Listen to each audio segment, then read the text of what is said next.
Hi, welcome back to West Coast Geeks. I'm your host, Joaquin. How we doing, people?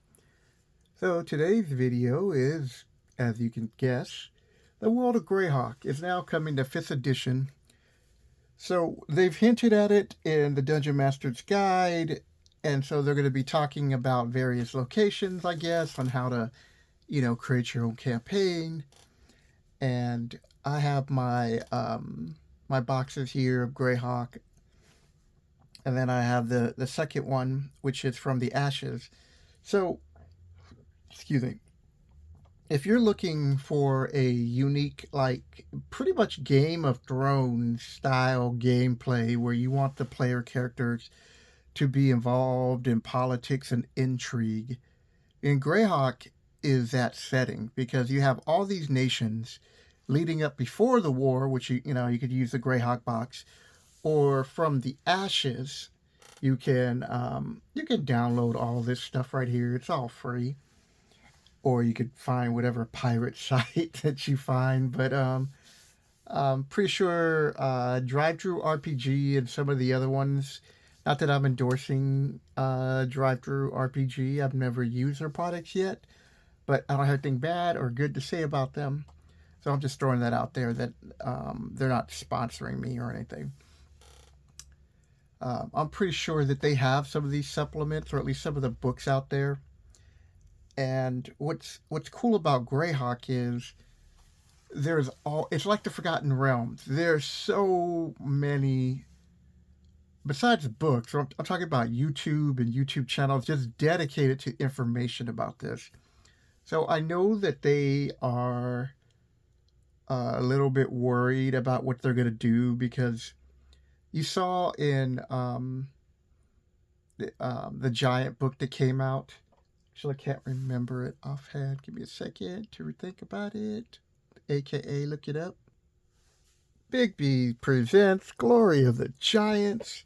And while I overall did enjoy the contents of this book, I didn't like what they did to Bigby because it's just kind of like, oh, his name is Bigby. Let's turn him into a gnome. And the reason why is because we couldn't clone him or use a wish spell, even though we're all high level. I was like, get the hell out of here, reincarnation into a gnome. So they have a bad history of messing with Greyhawk, or basically first and second edition. You know, uh, they made fun of Thalco. And whether you like Thalco, I didn't have a problem with Thalco, but that's the way I learned to play the game. Would I ever go back to Thalco? No, not really. I think the armor class system to hit is straightforward and simple. You know, armor class 15, and then you roll a dice and add your modifiers, whether it's plus or minus. And I I prefer that system, but they just keep taking jabs. So I know all the old school, especially including myself in this, are worried about it. And what I'm trying to say is, it's like, who cares? Like, when I first saw, Big B was a gnome, I'm like, okay, he's a gnome, but not in my campaign, and none of my Greyhawk settings or 5e settings or Forgotten Realm settings. So why are you letting them rile you up? This is your system. And for all you like 5e players who were kind of worried about at the beginning about them going into a new edition, and your books being worthless, that was never going to be the case. That's the best thing about RPG games. It's like once you have the books, that's yours. It doesn't matter if the company goes under or whatever, or maybe one of the owners or the CEO says or does something that you don't like. It doesn't matter at that point. You have already bought the game. You enjoy the game. You and your friends play the game. And I've been playing this game since 1980. That's to show you how old I am. And I was 8 years old when I was introduced to this game. And so they're like, if you're going to introduce Greyhawk, there's pretty much two timelines, major timelines. You have before the war, and then you have after war. But here's the other kicker about this. You don't have to use any of these supplements here to create your own Greyhawk world. In fact, the very premise of Dungeons and Dragons was for you to create your own. The only reason why Gary created Greyhawk was because, well, he created it for his playing group, but he wanted everybody else to create their own worlds. But he was pressured into it, and so I don't think he was pressured into it that hard. I think they just said, look, we need a setting for this world, for this game. We need examples. And so since you already have one, we might as well use it. I don't know how that conversation goes, but either way. So he gave us his world, and I'm always thankful for that, for all the unique characters. I do appreciate them going back and starting to slowly bring back the old school D&D characters, like the cartoons where you have Warduke here, got little Asmodeus here, representing like the first monster manual. And so I think people are getting a little bit riled up when they don't need to. If they produce some product, you're going to get a review off of somebody first. And if you're like myself, you're just not going to buy it. Planescape is a perfect example for me.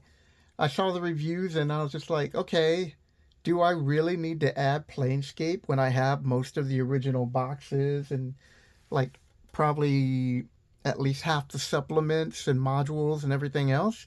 No. Will I eventually get it? Probably. Just to see what they've done with it. I bought Ravenloft. I was really looking forward to that. And I was disappointed with only one part. It's just on the stats on the villains where they just threw out just normal creatures that you'd find in the Monster Manual, that they didn't take time to give you a page like they did in the Domains of Dread and give you the stats and give you their unique abilities. And that's what I didn't like. And so I could see people being really wary of Wizards of the Coast coming to 5e because, you have like Greyhawk and you have unique adventures like this. So Scourge of the Slave Lords. It doesn't matter if you're playing this during the war or after the war or during your own time setting. These are just, unique adventures that pretty much can go anywhere in any campaign. And that's the other cool thing about D&D that I've always loved, is that I could take a 5e, I could take, sorry, stupid phone call, interrupted. The recording's like, we can't record when somebody's calling you. So what I do like about what I was saying about these old modules, or any modules, like you can take a Forgotten Realms module, stick it in any campaign like Dark Sun or whatever. You could take even like Pathfinder, whatever the source is for your inspiration. You could take all of it, some of it, or just a tiny bit just to spice into your own campaign. And that's what I've always loved about these RPG games.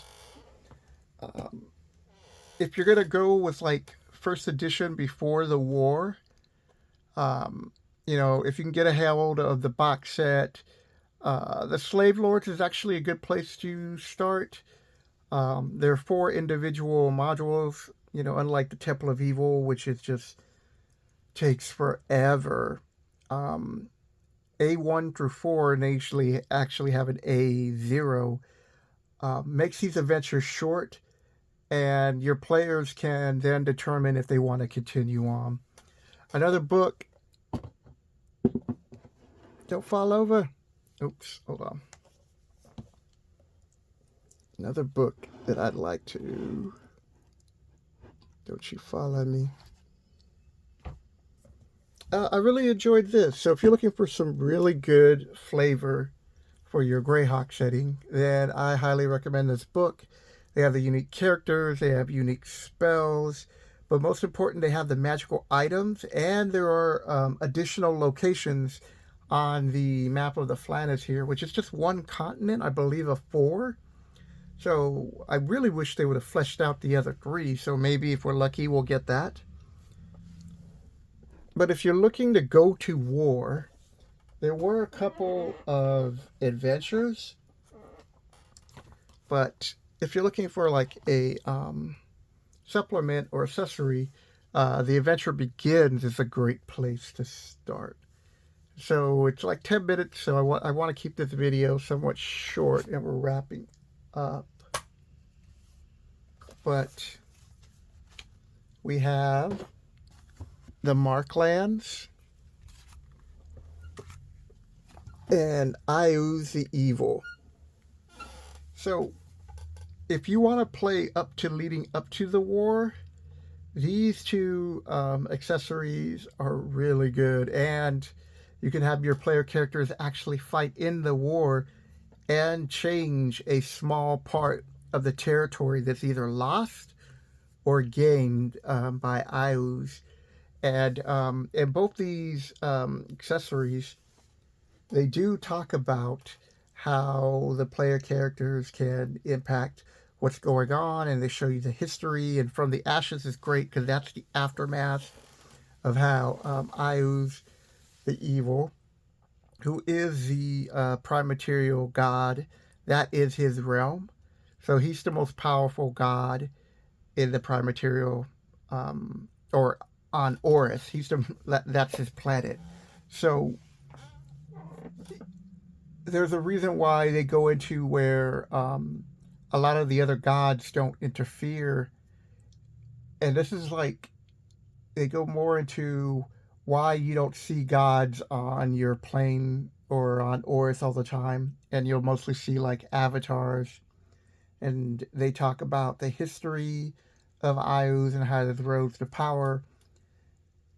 And the Marklands tell you about the rebuilding that's going on because of all the land that was lost during the war.